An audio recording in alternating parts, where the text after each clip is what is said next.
Welcome to Coach's Corner. I'm your host, Sean Anderson for Ponca City Public Schools. It's our weekly chat with the coaches of Ponca City High School. And on this edition, a little bit later, we're going to be talking softball with Coach Josh Swain. He'll be here, and the softball team, of course, they're in action. Actually, today, as we film this, Broken Arrow in town to play at the softball field just to the northwest of West Middle School. And of course, by the time you're watching this, that game has already happened. But we'll talk to Josh about the season so far and what he expects as the season moves forward for the Lady Cats softballers. And right now, we're going to talk with head coach of the Ponca City Wildcat football team, Scott Harmon. Coach Harmon, thank you for being here. Glad to be here. Now, we're 2 games in, and when you look at just the record, 0-2, that doesn't tell the story. There's a story here, and let's go back to Enid. Let's start with Enid. There were moments in that game where Yeah, it's a very close ball game, a Yeah. rivalry game, ahead at halftime. So the kids are learning to play a kind of a really drastically different style of football, kind of slow down the pace a little bit, control the ball, and we were able to do that and stay in the ball game. Enid has a really good running back who was serving some suspension in the first half, came back in the second half and made a couple of plays. But, we've got the ball inside the 5-yard line with under a minute to play. So we've got to learn how to poke those things in and get a score and go into overtime. Yeah, I know as a coach that I know that had to have been hard for you on the sidelines. It was hard for me listening to the broadcast and watching too. It's good experience for the kids. Well, that's what we call quality reps. I mean, we're in the ball game, learning, getting used to playing this style of ball. So other than just coming out on the short end of the sticks, wins and loss wise, we're very pleased with the progress we've made. I think something that everyone in Solon Stadium can agree on, looking back at that Enid game, and of course in the Guthrie game down at the Rock, there's a fight and there's a spirit. What is that? Can you identify that? Can you put a word to that or a phrase to that? What is it that's making these Wildcats just seem there's a different energy? That's the kids. You know what I mean? Everybody wants to associate that with the new coaching staff, and we've got a really good group of guys that coach these kids. But that's the kids. I mean, that's the kids doing what they're supposed to be doing, playing hard, working hard, asking people to be selfless and do things that may not be just what they're wanting to do, but what's best for the team. So extremely pleased with that aspect of it, and you'd be shocked how many compliments and things we've got from coaches, officials, parents, community members, all very positive so far. We just need to kind of tie into one and get a win so these kids can see some of the fruits of their labor a little bit. Yeah, well, Guthrie, it was a big game. Guthrie, now going into this, you had the opportunity during the 0 week, as they call it. Of course, the Wildcats didn't play that week, but you had an opportunity to watch Guthrie play Enid. And Guthrie, of course, the score doesn't always tell the real tale of a game. But Guthrie really handed it to Enid in that game. You go down to Guthrie, the Wildcats go down, halftime, a lead again, 2 games in a row, having the lead going into the locker room at halftime. Tell us about Guthrie. Guthrie was a very physical team. We knew that they really thrive on turnovers. They had scored over 100 points in their first 2 ball games, so we were really pleased with our defensive effort. We had them shut out at halftime, only giving up 14 points, 1 real sustained drive. That's really our Achilles heel right now in both games.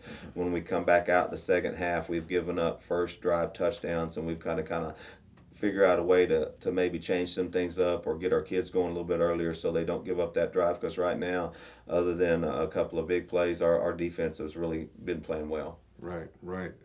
Well, if Guthrie thought they were going to come out and hang half 100, as they say, on the Wildcats, it wasn't going to happen Friday night. The Wildcats were not allowing that to happen.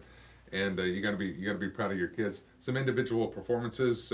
Any names come to mind that you really see some dramatic improvement you're really proud of? Well, offensively, Kyder's doing a good job of getting us in the plays we need to be in and kind of making some right reads. We got to kind of calm him down a little bit because he's kind of got a running back, linebacker mentality of getting into the game, and we need him to kind of settle down a little bit and be that quarterback where it gets everybody lined up. Defensively, Abram Archiga had a real good game the first week. Last week, TJ Bryan.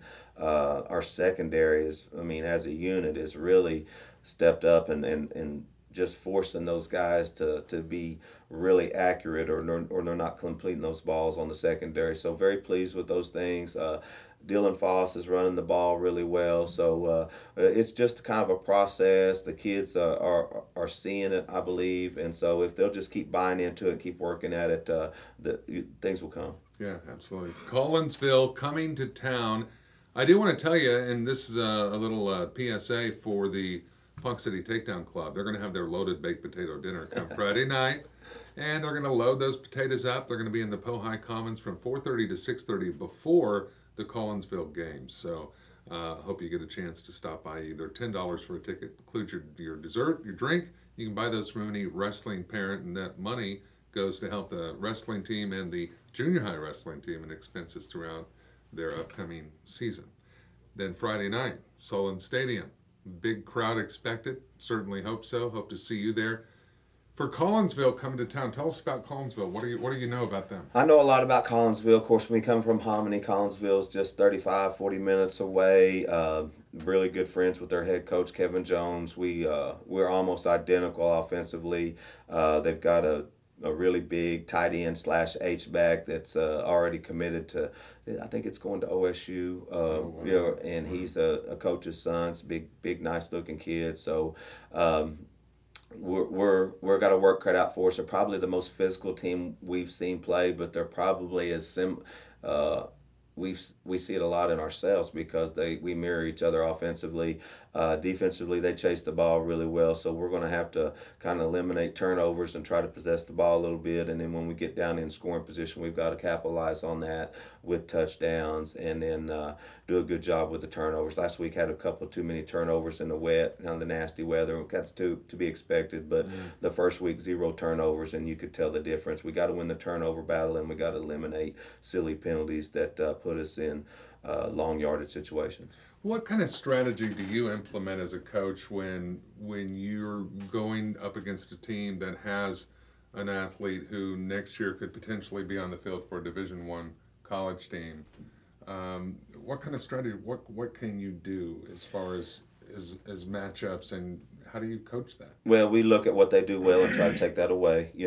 He does a really good job of interior blocking. He's very long, gets his arms extended, so we're going to have to maybe use some quickness a little bit, come off the edge and give him some different looks, change up our what we call our secondary support just a little bit so he's not always on the same guy, and maybe put a little doubt in his mind as to who he's going to be on, as opposed just to making it easy on him and letting him use his talent. So he does a real good job of that. They rotate 3 running backs in there, and they all run the ball really hard. It allows them to keep them fresh, and then their quarterback does a good job of their RPO stuff, and it kind of keeps you honest in the back end. So we'll have our hands full this weekend. Yeah, it's really dissecting. There's so much more to coaching than I ever imagined, right? And I don't know the half of it, I'm sure.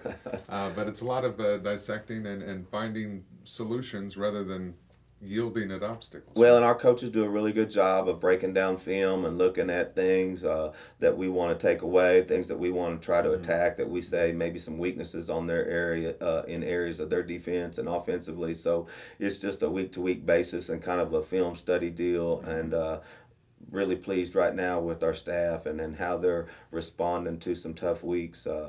Just going to work on a regular basis, and I think that's kind of showing to our kids, hey, we don't try to ever get too high or too low, and it's hard to get really high after an 0-2 start, but with all the positive things that I've been hearing and that we've had from other people, other coaches, and other people that know what's going on, the positive feedback means a lot to us, and we appreciate that. Yeah, absolutely. Coach Harmon, we look forward to Friday night. Appreciate it. Thank you, sir. That's Coach Scott Harmon, head coach of the Ponca City Wildcat football team. Looking forward to the rest of the season. Collinsville this Friday night. Hope to see you at Solon Stadium for that big home game. And again, support the wrestlers with their loaded baked potato dinner there in the Commons before the game.